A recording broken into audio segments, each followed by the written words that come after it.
Buenas noches, estimados amigos, y bienvenidos a un nuevo estudio de las Sagradas Escrituras con la ayuda de la perspectiva hebrea.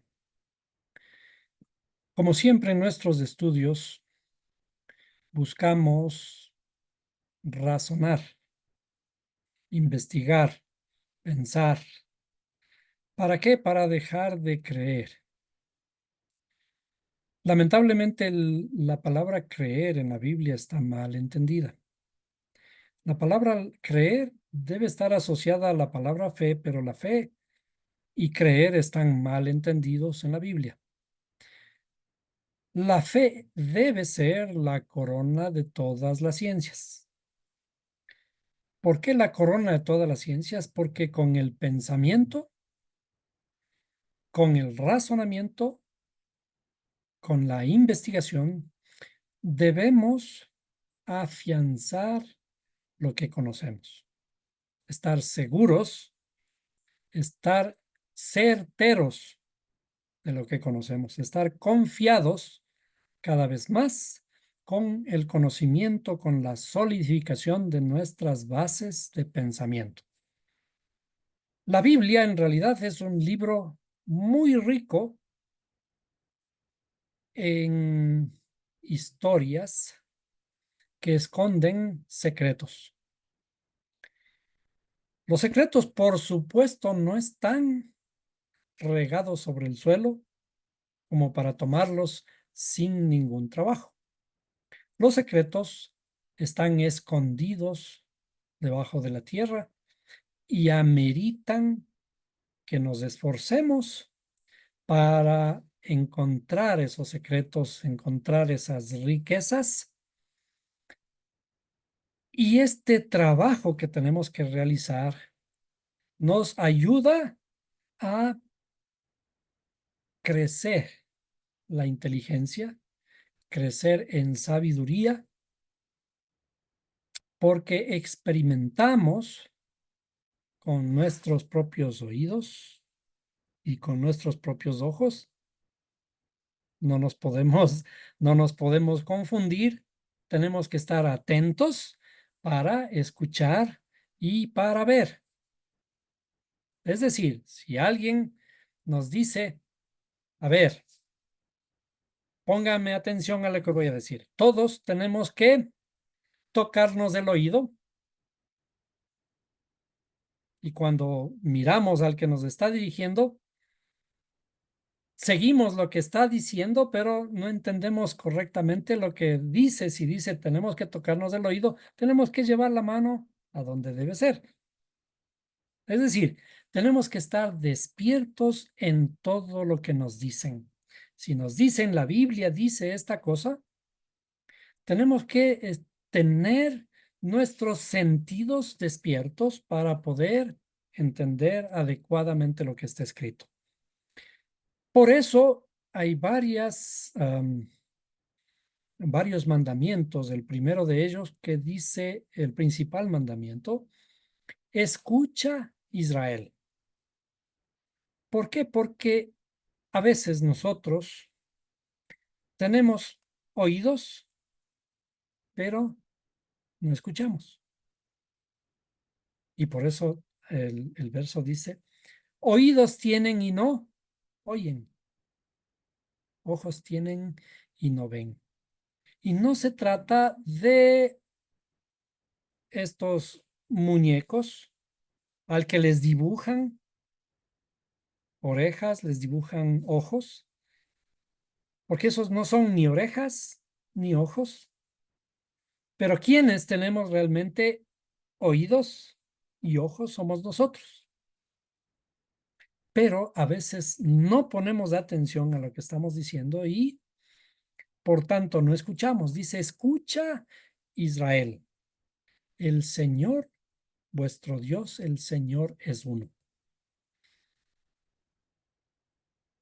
Y naturalmente que en la Biblia aparecen ciertas contradicciones de una forma aparente, porque tenemos que madurar la inteligencia para dejar de beber leche y comer alimento sólido, como nos explica el apóstol Pablo. Pero sin embargo, también hay una palabra, una historia relacionada con Jesús que dice que el reino de los cielos es de los niños. ¿Cómo es esto? ¿El reino de los cielos es para los maduros que ya comen carne o para los niños inocentes todavía? ¿Por qué Jesús se refiere a los niños como los verdaderos dueños del reino de los cielos? Porque los niños son los preguntones. Cuando nosotros estamos con un niño en una conversación, el niño dice, ¿y por qué? ¿Y por qué? Porque el estado de niño es el estado más inquisitivo. Porque en el estado de niño es la etapa en la que están más abiertos nuestros sentidos para el aprendizaje. Por eso un niño juega, porque remeda a los adultos mientras va experimentando sus manos, ejercitando sus pies y ejercitando su inteligencia. ¿Por qué? Porque lo que escucha, repite. Y hay palabras nuevas, por ejemplo, que le sorprenden a los niños. A veces sobre esas palabras preguntan, pero a veces no, se quedan pensando hasta que la próxima vez que les vuelven a repetir esa palabra, asocian por el concepto asociado a esa palabra. Todas las frases, todas las palabras que vienen alrededor de esa frase comienzan a formar una estructura en su pensamiento. Y por lo tanto, de niños, nuestra mente está mucho más despierta. Y ese es el sentido del reino de los cielos. Tenemos que ser como niños, con nuestros sentidos abiertos para preguntar, para aprender. Y naturalmente, adultos, en el sentido de que ya tenemos que dejar ese pensamiento de niños y comenzar a analizar las cosas más allá de lo que parecen. Es decir, estamos en realidad acostumbrados a hablar un lenguaje simbólico. Estamos acostumbrados a decir cosas en doble sentido, por ejemplo. Pero a la hora de leer la Biblia, la entendemos de una forma absolutamente literal. En la Biblia hay mensajes que están ocultos en ciertas formas de decir. Están ocultos en ciertos números, están ocultos en ciertas palabras. Hemos iniciado el estudio del libro de Jonás,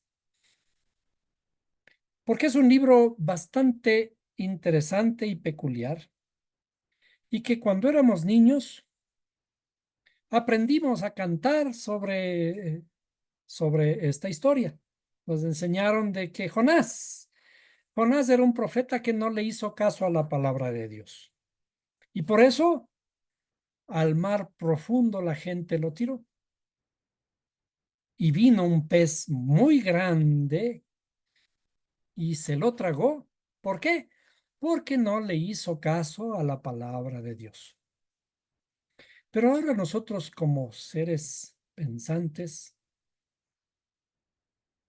razonamos y decimos, la Biblia dice que Jonás estuvo dentro del pez 3 días y 3 noches. Un pez grande, chiquito, de cualquier tamaño, cuando come algún alimento, tiene ácidos, tiene jugos gástricos en su estómago con los que puede digerir a lo que ha comido. ¿Cómo puede ser posible que un hombre entre al vientre de un pez y pueda sobrevivir allí 3 días y 3 noches? Esta es una de las muchas preguntas que uno puede hacerse con la historia de Jonás. Pero si comenzamos a analizar el texto, nos van a aparecer ciertos detalles que tenemos que enfrentarlos, analizarlos a la luz del pensamiento hebreo en el que fue escrito. Porque nosotros pensamos que leyendo un libro es cuestión simplemente de hojear lo que está allí y ya lo entendemos. Pero resulta que libros como el libro de Jonás fueron escritos hace miles de años atrás. Y hace miles de años atrás la gente no pensaba en la misma forma que pensamos nosotros. Además, no solo el tiempo, que ya son como 2400 años desde que fue escrito este libro, sino que además fue escrito en un contexto de una cultura completamente distinta a la nuestra, con un pensamiento completamente distinto al nuestro, en un lenguaje distinto al nuestro y con herramientas que no conocemos.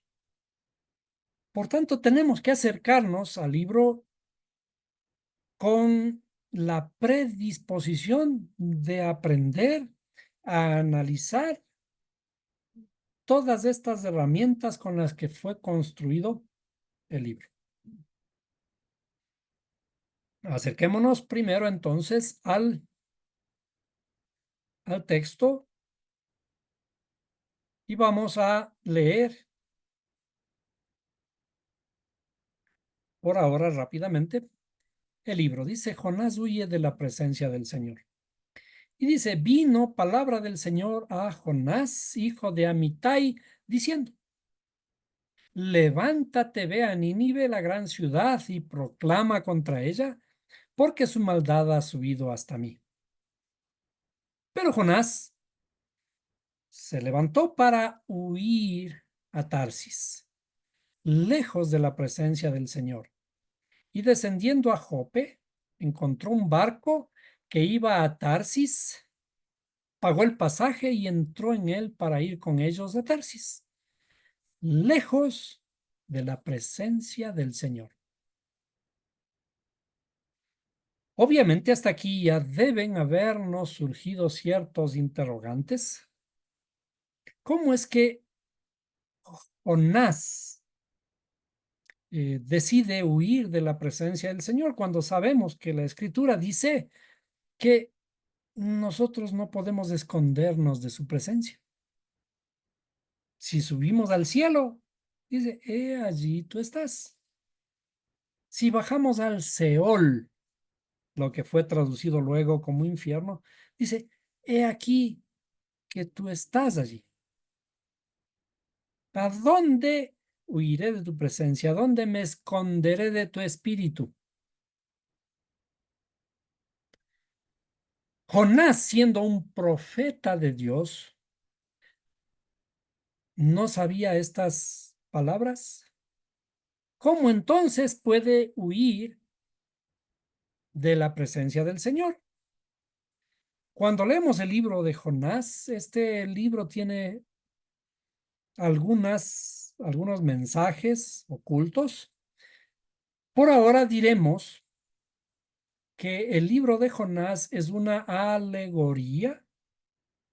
¿Qué significa una alegoría? Es una historia con personajes que parecen reales, con geografía que parece real, pero lo que dice, la forma en que nos cuenta la historia, contiene mensajes distintos al texto literal. Es decir, es posible que haya habido un personaje llamado Jonás en la historia. Sabemos que existe la ciudad de Nínive, o existió esa ciudad ahora con otro nombre. Por supuesto existe el mar en donde Jonás se embarcó para ir a esta ciudad Tarsis que aparece aquí, que vamos a ver posiblemente cuál era. Pero el mensaje que está escondido dentro de esta historia y que tenemos que aprender a decodificarlo es una alegoría respecto de cuando el alma desciende para habitar en este cuerpo. Tenemos que preguntarnos entonces qué es el alma. El alma, nosotros hemos comenzado a hablar acerca del alma como el pensamiento, el habla y la acción. Las vestimentas de lo que podemos ver respecto del alma es el pensamiento, el habla y la acción. Por lo tanto, este cuerpo requiere de un pensamiento, de formular el habla y de realizar ciertas acciones. Cuando el alma se junta con el cuerpo, entonces nosotros, este cuerpo se anima y podemos realizar este trabajo. Y es por eso que parece la historia como si fuera una historia literal en donde hay un profeta y este profeta va a dar un mensaje de parte del Señor a una gran ciudad. Y vamos a mirar que a lo largo del texto hay varias veces que se repite esta palabra gran o grande. En el viento grande, una gran ciudad, un gran temor que tuvieron los marineros y varios otros grandes a lo largo del texto. Y si cuentan el número de grandes, también va a ser importante el saber cuántas veces la palabra grande aparece en el texto y en realidad está en su forma femenina. En el hebreo, estas palabras pueden tomar el contexto femenino. Veamos un poquito aquí. En la forma en que está escrito, aquí aparece Gadol en la forma masculina. Gadol es cuando decimos un Shabbat. Cuando los Shabbat en la escritura, el séptimo día se le llama Shabbat. Pero cuando es un Shabbat de fiesta, un día festivo que conmemora algo, como por ejemplo la fiesta de la Pascua, ese día es un Shabbat Gadol, un gran Shabbat. Es decir, no es un Shabbat normal porque puede caer en cualquier día de la semana, incluyendo el propio Shabbat. Pero este Shabbat es especial, es un día festivo, importante. Por eso se le llama Gadol. En el texto en Jonás, esta palabra Gadol aparece en la forma femenina como Gedulá. Y le vamos a ver aquí que dice Gadol, pero en realidad la forma femenina es Gedulá. Y algún momento le hacemos eh, un análisis de esta palabra, porque en el texto hebreo esto es importante conocer. Veamos, ¿qué nomás podemos conocer? Vamos a poner las palabras hebreas para ir analizando el significado hebreo del relato. Dice, Hayá Dabar. Hayá Dabar, aquí el nombre de 4 letras que se le puede pronunciar como Adonai, por ejemplo. Hayá Dabar Adonai le Yonah. El nombre hebreo de Jonás es Yonah y nosotros vamos a mirar que el significado de la palabra nos aporta mayor conocimiento.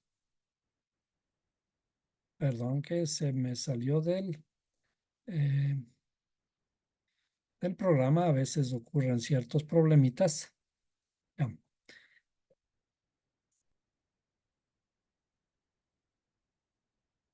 Entonces dice Yonah, y vamos a ver la palabra Yonah, que también se escribe con el significado de paloma.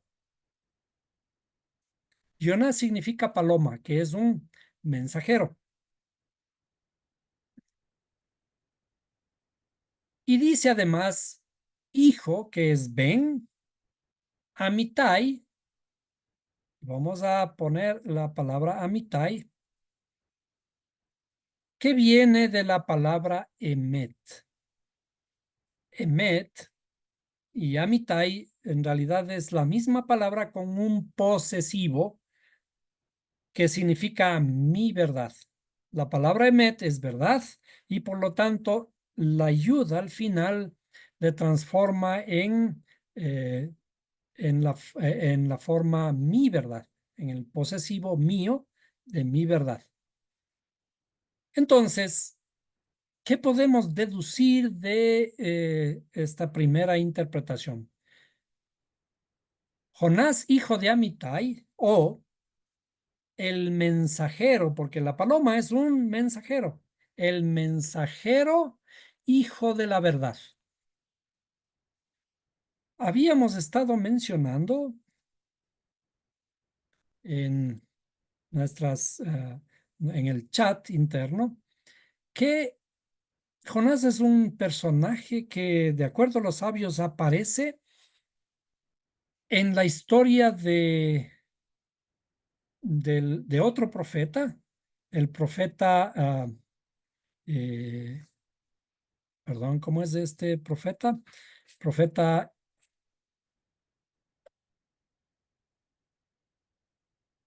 a ver, déjeme. Es en la historia del profeta Elías. El profeta Elías se enfrenta a una viuda, o mejor dicho, el creador le manda a Sarepta, que significa refinamiento, lo que nos lleva a pensar que la historia de Elías también se trata de una transformación del profeta, porque el mensaje le dice a Elías, vete a Sarepta, que allí te tengo preparada una viuda para que te sustente. Y resulta que la viuda que le iba a sustentar al profeta Elías era una viuda que estaba a punto de morir. Ella tenía un poquito de harina y un poquito de aceite para apenas hacer un bocado de pan y dice, y después de eso esperar morirme con mi hijo. Esta viuda, la viuda de Sarepta, um, él era casada con un señor de nombre Amitai. Lamentablemente Amitai se le murió. Y en realidad esto concuerda con el pensamiento de la estructura del pensamiento, mejor dicho, que una viuda es viuda cuando está viuda de la sabiduría, está viuda de la verdad.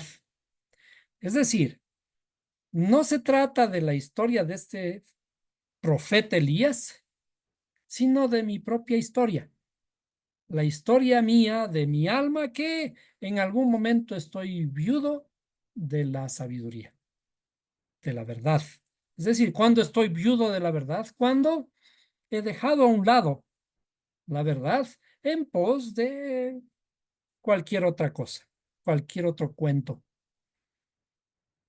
Y es allí en donde se produce la sequía, es allí en donde se produce la hambruna, y por lo tanto no voy a tener con qué sustentarme. Pero resulta que el hijo de esta viuda se llamaba Jonás. Y cuando Elías viene a ser sustentado o a ser eh, pulido, perfeccionado por esta viuda, eh, luego del milagro de darles de comer a, a la viuda y a su hijo, un poco tiempo después el hijo se muere. Y la viuda reniega del profeta y le dice, ¿para qué has venido? ¿Has venido acaso para recordarme de lo malo que he hecho ante el Creador? ¿Por qué ha hecho lo malo? Porque precisamente por eso estaba viuda. Y ahora has hecho que mi hijo se muera. Y entonces Elías dice, bueno, está bien, perdóname, ya vamos a hacer algo. Y en ese momento le lleva a un cuartito a su hijo, que era Jonás, y le dice al creador, le dice, no me hagas quedar mal. Mira, aquí tengo a este niño y haz tu obra sobre él. Y dice que puso su cuerpo sobre este niño 3 veces. El número 3 aparece en la historia del inicio de Jonás, volviendo a la vida después de que Elías deposita sobre él su calor humano 3 veces. ¿Por qué está mencionado? Hubiera dicho simplemente que le resucitó por el poder de Dios, pero dice 3 veces. Y este número 3 nos va a seguir hasta el desarrollo de la misma historia de Jonás. Pero Jonás significa una paloma y la paloma es un mensajero que es hija de la verdad. La alegoría de Jonás en realidad, de acuerdo a los sabios, es, como dijimos, cuando el alma viene a tomar parte de este cuerpo. Y este cuerpo es grande, obvio, es hermoso, es divino. Tiene muchísimas cosas hermosas y es por esto que en el relato dice, levántate, ve a Nínive, la gran ciudad, y proclama contra ella porque su maldad ha subido hasta mí. En realidad, en esta alegoría, el cuerpo es el cuerpo de oscuridad. El mundo físico en el que vivimos es el mundo llamado de la oscuridad. El mundo de la luz es el mundo divino, el mundo llamado de los cielos. Y por tanto nosotros tenemos que ir alcanzando el mundo de los cielos, saliendo poco a poco de nuestra oscuridad en la que vivimos. ¿Cómo es que vivimos en un mundo de oscuridad? De hecho, un niño cuando llega aquí llega sin saber absolutamente nada y tiene que aprender a defenderse, naturalmente con la ayuda de sus padres y poco a poco con su propio empuje, con su propia inteligencia que va desarrollando. Entonces, el mensajero tiene que venir a dar luz a este cuerpo, que significa que nosotros tenemos que utilizar sabiamente este cuerpo para el provecho del mundo en el que vivimos. Es decir, el alma que está dentro nuestra en realidad es luz, es hija de la verdad. Jonás es hijo de la verdad. Y por lo tanto, esta luz tiene que empezar a brillar. Pero ¿qué ocurre? ¿Qué venimos a hacer en este mundo? Dice, pero Jonás se levantó para huir a Tarsis, lejos de la presencia del Señor, y descendió a Jope. Y entonces comienza un descenso. Vamos a ver el primer descenso. Primero dice, y Jonás se levantó, pero para huir a Tarsis. Ese ascenso en realidad es un descenso. La tarea del Creador fue ir a pregonar en una gran ciudad llamada Nínive, pero él se va en una forma opuesta a otro lugar.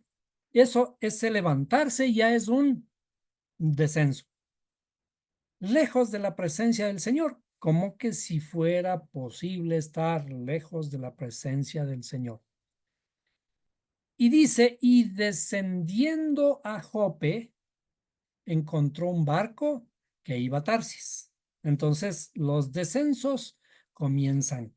Tenemos que aprender a reconocer las palabras para darnos cuenta de qué significa descender, descender de la oscuridad más todavía. Seguimos en descenso. Y encontró un barco que iba a Tarsis, pagó el pasaje y entró en él para ir con ellos a Tarsis, lejos de la presencia del Señor.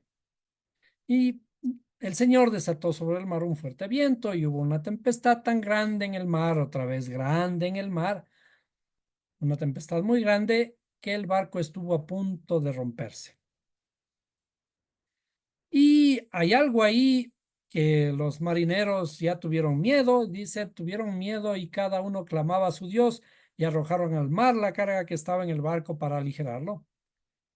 Pero Jonás había bajado a la bodega del barco, se había acostado y dormía profundamente. Dormir mientras el barco está agitado en el mar, sin siquiera poner de sí para ayudar a los demás a ver qué hay que hacer. Esa es la peor vaguería que podemos hacer. Nosotros venimos al mundo y nos dedicamos a disfrutar, nos dedicamos a pasear, a no hacer nada, nada agradable, nada productivo ante los ojos del Creador. ¿Qué es lo que tenemos que hacer? Tenemos que trabajar, tenemos que investigar, tenemos que adquirir un nuevo estado de conciencia para que estas vendas que nos tapan para mirar, podamos sacar las vendas y podamos mirar la luz y además reflejar esa luz de nuestra interioridad hacia los demás. El quedarnos sin realizar ningún trabajo, ningún esfuerzo, ningún cambio interior, es estar acostados y dormir profundamente dentro del barco. De hecho, la alegoría significa que el barco navega, nuestra alma navega en el mar de la vida. En esta vida tenemos que esforzarnos por llegar a otros puertos, pero no quedarnos dormidos sin aportar absolutamente nada. El capitán se acercó y le dijo, ¿cómo es que tú estás durmiendo? Levántate, invoca a tu Dios, quizás tu Dios piense en nosotros y no pereceremos. Pero Jonás es arrojado al mar y dice, y cada uno dijo a su compañero, venid, echemos suertes para saber por causa de quién nos ha venido esta calamidad. Y echaron suertes y la suerte cayó sobre Jonás. Entonces le dijeron, decláranos ahora por causa de quién nos ha venido esta calamidad. ¿Qué oficio tienes y de dónde vienes? ¿Cuál es tu tierra y de qué pueblo eres? ¿Qué oficio tienes? ¿Qué viniste a hacer en este mundo? Aquí hay preguntas que son fundamentales, que no es que le están preguntando a este dormilón llamado Jonás, sino que nos están preguntando a cada uno de nosotros. ¿Qué viniste a hacer? ¿Qué lugar viniste a ocupar en el mundo? ¿Cuál fue tu trabajo? ¿Estamos durmiendo como Jonás? ¿De dónde vienes? ¿No nos han dicho que nuestra ciudadanía no es de aquí, sino de los cielos? Y si por tanto nuestra ciudadanía no es de aquí, sino de los cielos, tenemos que mostrar este carácter, esta inteligencia, esta sabiduría de los cielos. ¿Cuál es tu tierra? En otras palabras, ¿cuál es tu deseo? ¿Cuál es tu motivación? Acuérdense que hemos hablado siempre cuando la Biblia habla de tierra, está hablando de nuestra interioridad. ¿Y de qué pueblo eres? ¿Acaso estás orgulloso de tus padres y de lo que han dado tus padres para que esto te salve? Ah, es que yo ya tengo sangre azul y esto me es suficiente para vaguear por la vida.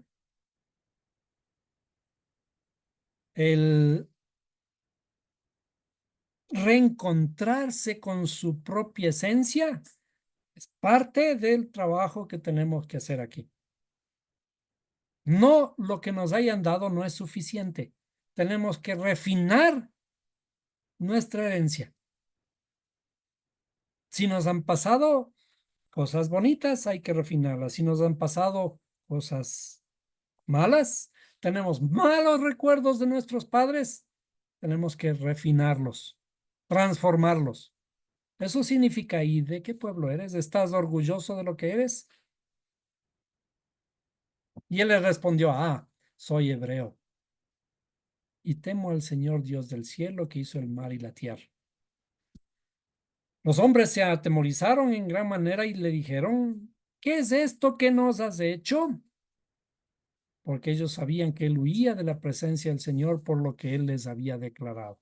En este momento ellos se dan cuenta de que hay algo más que los dioses que ellos conocían.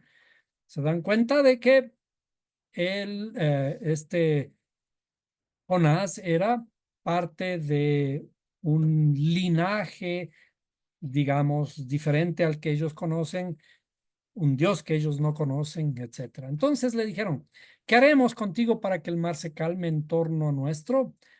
Pues el mar se embravecía más y más. En la vida es así. La vida estamos navegando en un mar furioso y tenemos que aprender a nadar, a construir un barco, tenemos que aprender las destrezas suficientes para no naufragar y aprender a llegar al puerto de nuestro destino. Y él les dijo, tomadme y lanzadme al mar y el mar se calmará en torno vuestro, pues yo sé que por mi causa ha venido esta gran tempestad sobre nosotros. Bueno, vamos a resumir que ellos le botaron al mar y Jonás, al ser lanzado en el mar se aquietó. Como que el creador estuvo simplemente en contra de Jonás y él quería que vaya a hacer su tarea y no a desviarse de su camino.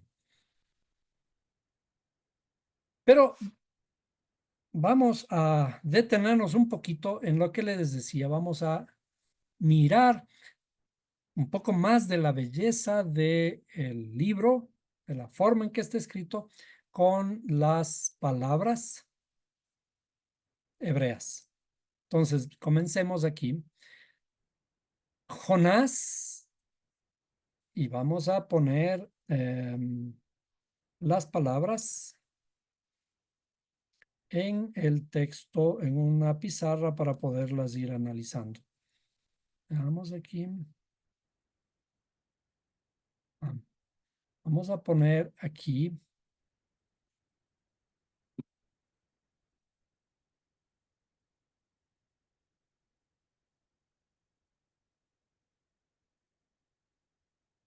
Vamos a hacerlo suficientemente grande.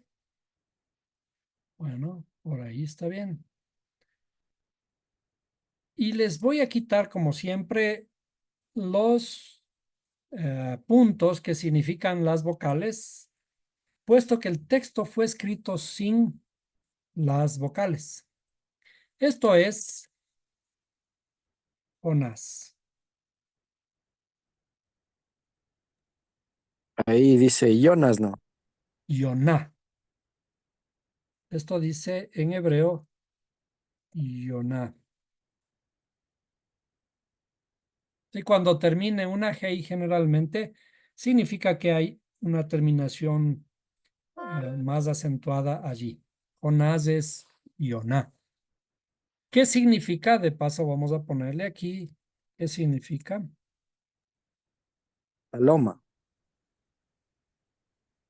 Paloma. ¿Eh? Vamos a hacerle un poquito. A ver.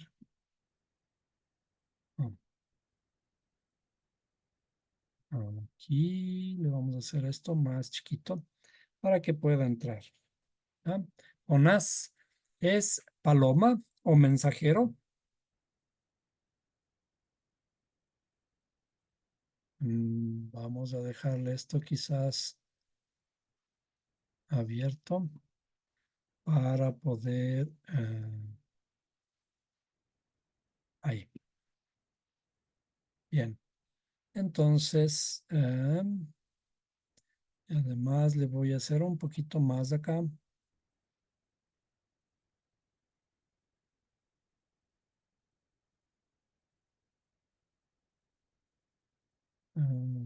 Perdón, ahí. ¿No? Jonás Paloma. Ahora, vamos a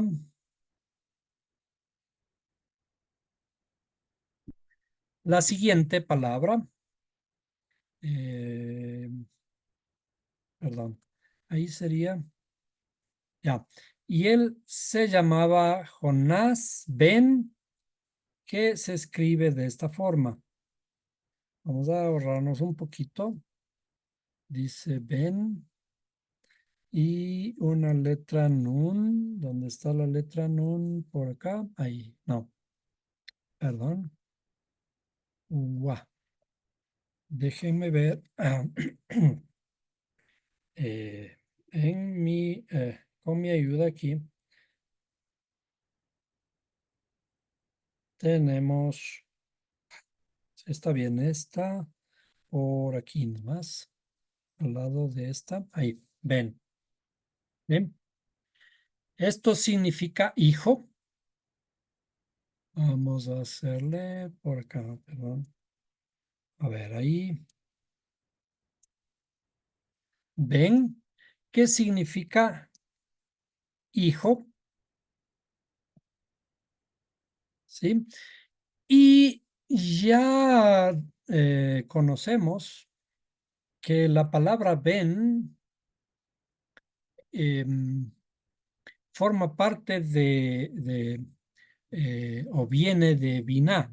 Un hijo viene de su madre y por lo tanto Ben de alguna forma ya viene de su madre desde el punto de vista hebreo. Es decir, si nosotros escribiéramos aquí, voy a escribir, para que comencemos a entender este enlace, el enlace del hebreo, Binah, tengo que escribir la letra Yud, perdón, ahí, la letra Yud, la letra Nun, que es la otra letra Nun. ¿Dónde está la letra Nun? Permítanme ver. Ya no es la letra final. La letra Nun está acá, ¿sí? Binah y con una letra G. Entonces,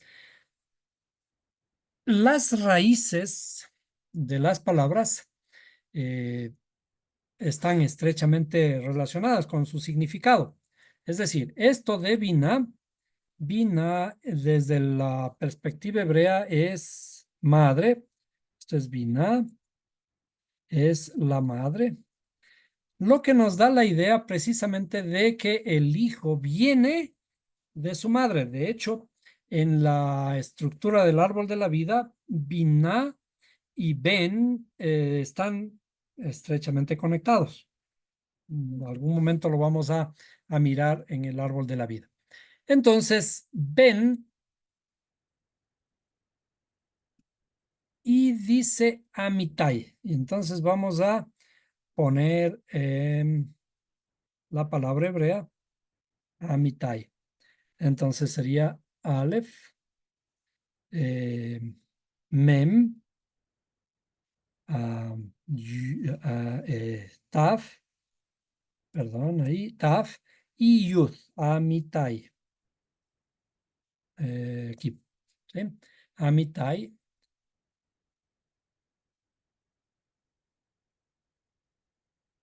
Esto es el papá.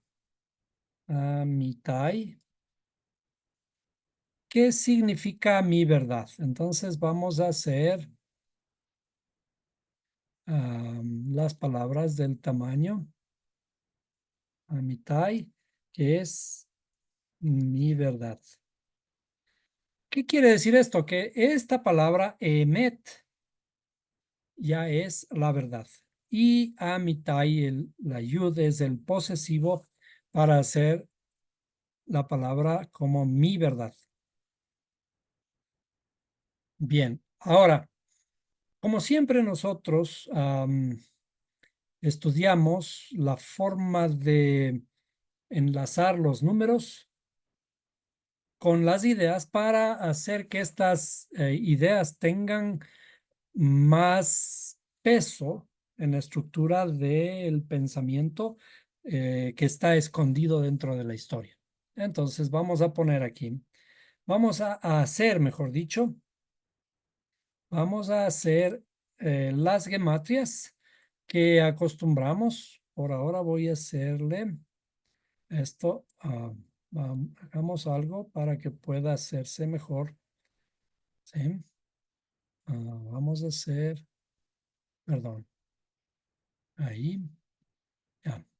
Y vamos a quitarle todos los espacios que sean posibles para poder hacer el trabajo que estamos pensando ahí. Entonces, si hacemos la gematria de Jonás,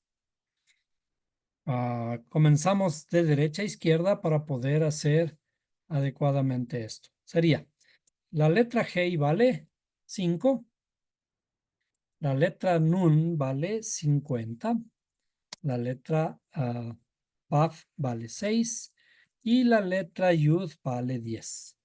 ¿Cuál es el valor de la palabra Jonás? Sería 71. Bien. Vamos, Ben es facilito. A ver, Ben es facilito. Acá le ponemos así. 50, la letra Nun 50 y Bet 2. Ahí. Por lo tanto, la palabra Ben vale 52. Perdón, 52. ¿Sí? Y quizás si nos detenemos a ver qué significa Ben, si sumamos 5 más 2, es 7. Un hijo siempre para su madre o para su padre, un hijo es perfecto. El significado numérico del número 7 aquí al sumar 5 más 2, 7, nos da la idea de que el hijo es en realidad la perfección o el perfeccionamiento de su padre. No es que debemos esperar nosotros siempre ser los maestros de nuestros hijos. Nuestros hijos van a perfeccionarnos. Ahora, veamos en Amitai y yo por ahora voy a simplemente a separar la letra Yud de la letra de la palabra Emet, porque la palabra que en realidad nos interesa es la verdad.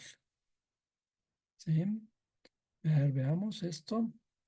Vamos a ponerle por acá. Ya. Si es que hacemos la gematria de Emet, tenemos la TAF vale 400. Perdón, tengo que hacerle todavía más chiquito. 400. Perdón, vamos a hacerle un poco mejor porque está, sí, ¿ya? 400. Aquí, ya. Y la letra Mem vale 40 y la letra Aleph vale 1. Por tanto, el valor de la palabra Emet, sé que me pasó aquí, Emet, vale 441. Como primera cosa, vamos a decir que 441 es 21 por 21. ¿Qué significa 21? Si nos recordamos, un poquito atrás. Las personas que ya han estado estudiando la estructura del lenguaje hebreo bíblico relacionado con las palabras de la Biblia, vamos a escribir una palabra relacionada con un nombre del creador. G, y E, así, ahí. Eje y E. Si es que recordamos, vamos a hacerlo mentalmente aquí para ir poniendo los valores. ¿Sí? Sería la letra G vale 5, la letra Yud vale 10, la letra G vale 5 y la letra Aleph vale 1. Por tanto, sumamos 5 más 10, 15, más 5, 20 y más 1, 21. Es decir, esta palabra E vale 21 y es el nombre, el nombre del creador que fue traducido como yo soy. Cuando aparece yo soy el que soy, dice Ejeye, Asher Ejeye, que en realidad no significa yo soy el que soy, sino yo seré el que seré, porque es una forma verbal en futuro. ¿Qué significa que Emet sea 21 por 21 o 21 al cuadrado? La verdad es en sí el perfeccionamiento del creador. El creador en el nombre Ejeye, yo soy o yo seré, que es 21, si le elevamos al cuadrado cuando decimos un número elevado al cuadrado es un cuadrado perfecto. El nombre de cuadrado perfecto no es en vano, viene de toda esta estructura de conocimiento que digamos que se llama sagrado. Por eso es que se conoce a esta ciencia como la geometría sagrada, porque asocia los números con los valores divinos de la naturaleza, del mundo en el que vivimos, del universo, y si es del universo, también de la parte espiritual, porque lo espiritual está estrechamente relacionado, estrechamente asociado al mundo físico. Por eso es que decimos, cuando en el libro de Jonás vemos, la alegoría es cuando el alma desciende al cuerpo para hacerse uno y para ejecutar un trabajo aquí en la tierra. Entonces, el primer trabajo, Jonás se muestra como el hijo de la verdad, de mi verdad, el mensajero de la verdad, el mensajero de mi verdad. Ahora, el número 71, que lo vamos a analizar, a dejarle un momentito para luego, para una siguiente clase, porque va a ser un poquito más largo. Y este número va a llevarnos a algo que se le conoce como un número, los números inspiradores. ¿Eh? Pero para ello, naturalmente que vamos a tener que desarrollar un poquito más este nombre, Yonah. Pero lo que sí vamos a hacer, creo, para asociar adecuadamente la historia, es poner aquí la palabra que corresponde a su trabajo. El creador le mandó a una ciudad, le mandó a Nínive y por lo tanto vamos a tomar esta palabra Nínive. A ver, veamos, yo voy a hacer el ejercicio junto con ustedes aquí. Vamos al texto y en Jonás encontramos la palabra Nínive, ¿sí? Y esta palabra Nínive, tal como está escrita aquí, le vamos a tomar para ponerle en la pizarra que estamos estudiando y ver qué podemos decir respecto de ella. Entonces vamos a poner el mismo tamaño, Nínive, Y como siempre, les voy a quitar las vocales a la palabra, porque recuerden que el texto en la Torá, el texto en la Biblia, está escrito sin vocales. Esto significa Nínive.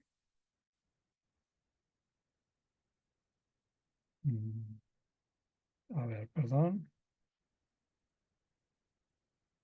Voy a ponerle adecuadamente. Sí, Nínive. ¿Ya? Y le vamos a hacer en el mismo formato, esto más chiquito, para poder,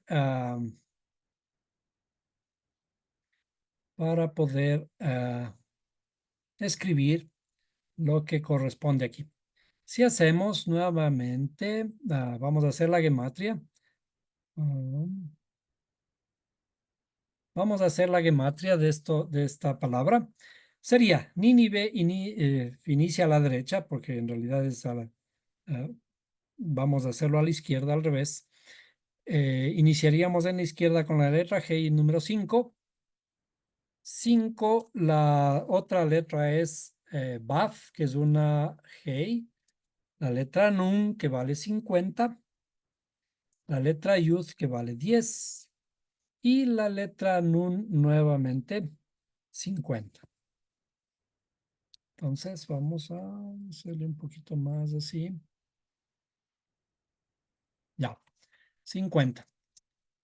Y encontremos cuál es el valor de la palabra Nínive, aunque ahora vamos a hacer otro asunto. 50 más 10, 60, son 110, 121. Entonces el nombre Nínive vale 101.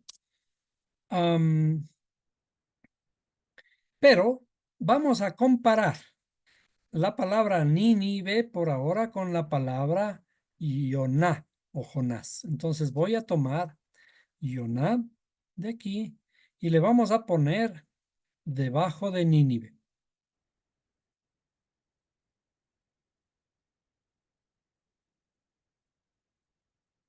Si nosotros comparamos las dos palabras, vamos a ver que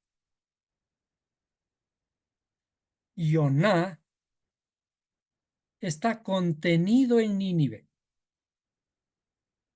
Es decir, de las 5 letras de Nínive, 4 corresponden al nombre Yoná.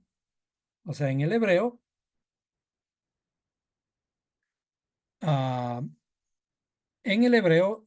las letras podemos encontrarlas en otra palabra que aunque suene diferente, aunque tenga otro concepto diferente, estas letras todas están contenidas en Nínive, aunque están en diferente orden. Veamos. Por ejemplo, esta letra Yud está aquí. Esta letra Baf está aquí. Esta letra Nun está aquí. Y esta letra G está aquí. Hay una diferencia, que es que Nínive tiene 2 letras Nun. Es decir que gramaticalmente Yoná está dentro de Nínive. Ahora, ¿qué significa esto desde la perspectiva hebrea, desde la historia hebrea? El creador, al mandarle a Jonás a Nínive, el texto hebreo nos dice que Jonás, Yoná, está dentro de Nínive, lo que nos está diciendo, este es tu trabajo. Tu trabajo, Yoná, está aquí en Nínive. ¿Y qué es lo que tienes que hacer? Por lo pronto podemos ver que tienes que aumentar una letra Nun a tu nombre. Si nosotros vamos a la tabla de equivalencias de letras, de las letras hebreas, encontramos la letra Nun. Vamos a ponerle un poquito más chiquito para que nos alcance. La letra Nun que tiene esta forma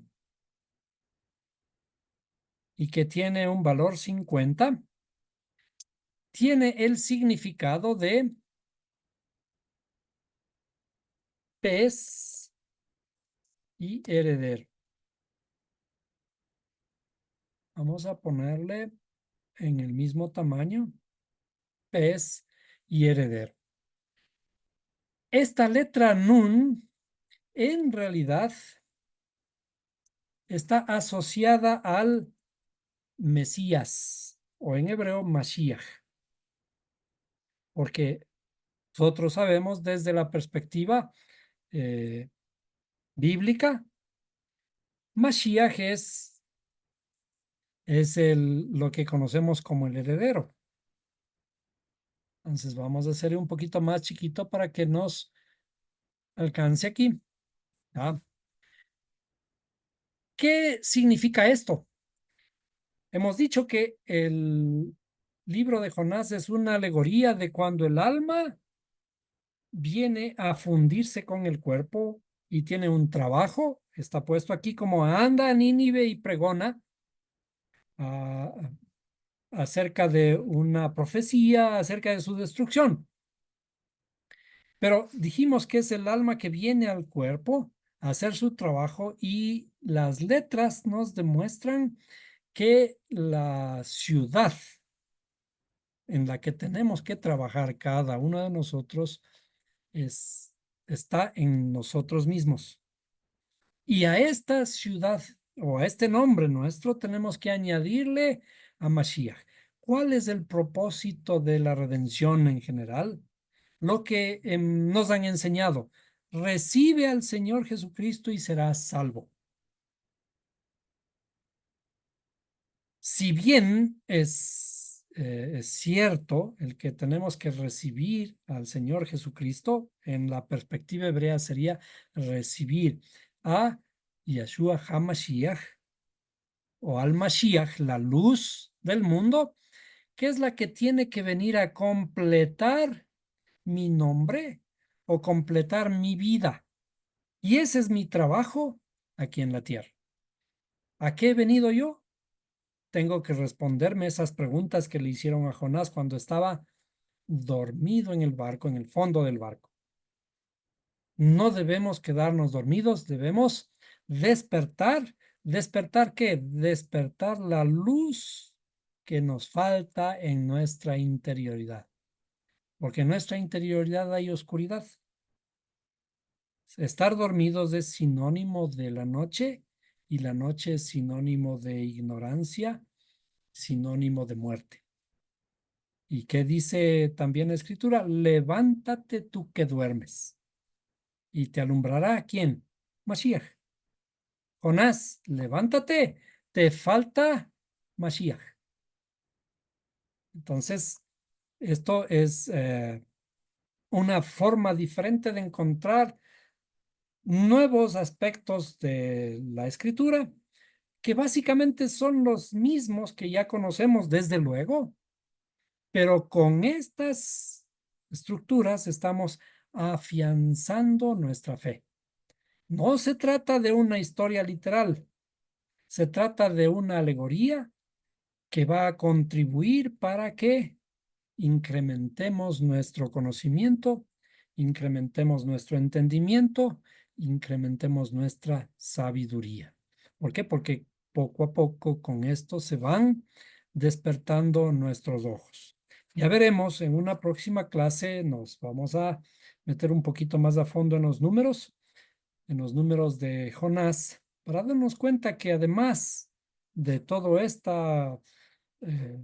mensaje interior, hay una belleza increíble en los números. ¿Por qué? Porque son fruto de un pensamiento divino. Y el pensamiento divino es el al que tenemos que irnos acercando poco a poco.